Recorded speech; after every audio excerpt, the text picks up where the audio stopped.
ఇవాళ ఇంకా ఆయన మాట్లాడతాడు పైశాచిక ఆనందం అట. ఎవరిది పైశాచిక ఆనందం? రేవంత్ రెడ్డి గారు హైడ్రా పెట్టి పేదోళ్ళ ఇండ్లు కూలగొట్టి నువ్వు పైశాచిక ఆనందం పొందినవు. చిన్నపిల్లలు నా స్కూలు బ్యాగులు తెచ్చుకుంటా, నా వాటర్ క్యాన్ తెచ్చుకుంటా అంటే కూడా టైం ఇవ్వకుండా ఆ పసిపిల్లలను కూడా ఏడిపించి పైశాచిక ఆనందం పొందినవు కదా రేవంత్ రెడ్డి నువ్వు. లగచర్ల గిరిజన రైతులకు బేడీలు వేసి జైల్లో పెట్టి నువ్వు పైశాచిక ఆనందం పొందినవు.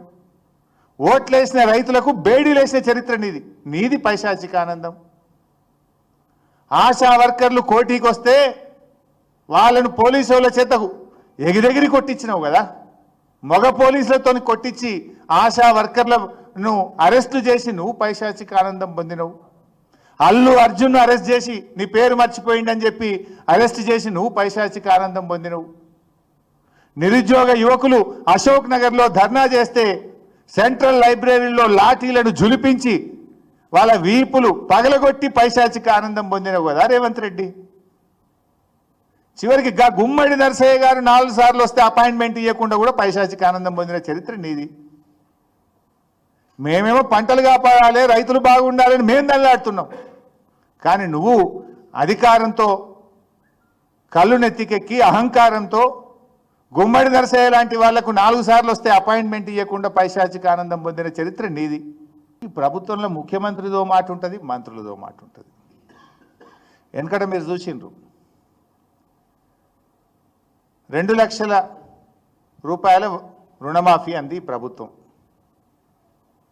రేవంత్ రెడ్డి ఏమో 2 లక్షల మీద అప్పున్న వాళ్ళు కూడా ఉరుకుండ్రి పోయి జల్దీ ఆ మీద అప్పు మీరు కట్టుండ్రి, మీరు కట్టంగానే తెల్లారి 2 లక్షల రూపాయలు మేము మాఫీ చేస్తా అన్నాడు. మీరే చూసిండ్రు. ఇంకో మంత్రి వ్యవసాయ మంత్రి తుమ్మల నాగేశ్వరరావు ఏమో కట్టకురి ఇప్పుడే కట్టకురి, మీరు కట్టంగానే మేము మాఫీ చేయకపోతే మళ్ళీ మమ్మల్ని తిడతారు, జర చెప్పినప్పుడే కట్టుర్రి అని తుమ్మల నాగేశ్వరరావు అన్నాడు. మీరు అందరూ చూసిండ్రు ఆ వీడియోలు. కట్టురి పోయి కట్టంగానే మాఫీ చేస్తా అని రేవంత్ రెడ్డి కటకురి మేము చెప్పినాకనే కట్టుండ్రు అని తుమ్మల నాగేశ్వరరావు. ఇది గతంలో జరిగింది. ఇక నిన్నటి సంగతి చెప్తా. ఏమంటాడు రేవంత్ రెడ్డి, అరే మీరు 10 ఏళ్ళు ఉన్నారు కదా భయ్, మీకు అనుభవం ఉన్నది కదా భయ్, గా టనల్ కూలిపోతానో ఇంకేదైనా పంటలు ఎండిపోతానో మాకు సలహాలు ఇవ్వాలి కదా, సూచనలు ఇవ్వాలి కదా అంటుండు. జరగదు చూసినాక మళ్ళీ మాట్లాడదాం. ముఖ్యమంత్రి ఏమన్నాడు, ఉత్తమ్ కుమార్ రెడ్డి ఏమన్నాడో ఒక్కసారి చూడండి.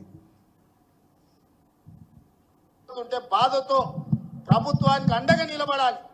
ప్రజలకు ఏదైనా కష్టం వచ్చినప్పుడు మనందరం కలిసికట్టుగా ఆదుకోవడానికి ఆలోచన చేయాలి. ప్రజా సమస్యల్ని 10 ఏళ్ల పరిపాలన అనుభవం ఉన్న మీరు మాకు సూచన చేయాలి.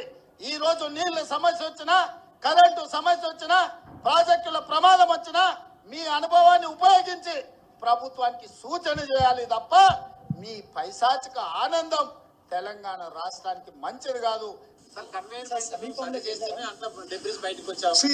హరీష్ రావు సలహా అవసరం లేదండి. హరీష్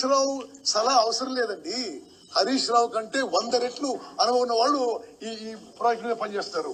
ఆయన ఏదో వచ్చి అంత నాకు తెలిసినట్టు ఎంత మట్టి తీయాలి, ఏడ కన్వేయర్ పెట్టి పెట్టాలి, ఏం టెక్నాలజీ పెట్టాలి, ఆయన సలహా అవసరం లేదు.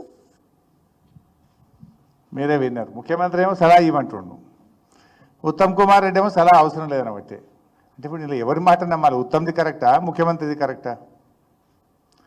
విషయం ఏంటంటే, సరే మా సలహాలు అంటే పట్టకపోయాయి. ఇవాళకి ఎస్ఎల్బీసీ సంఘటన జరిగి ఎన్ని రోజులు అయింది?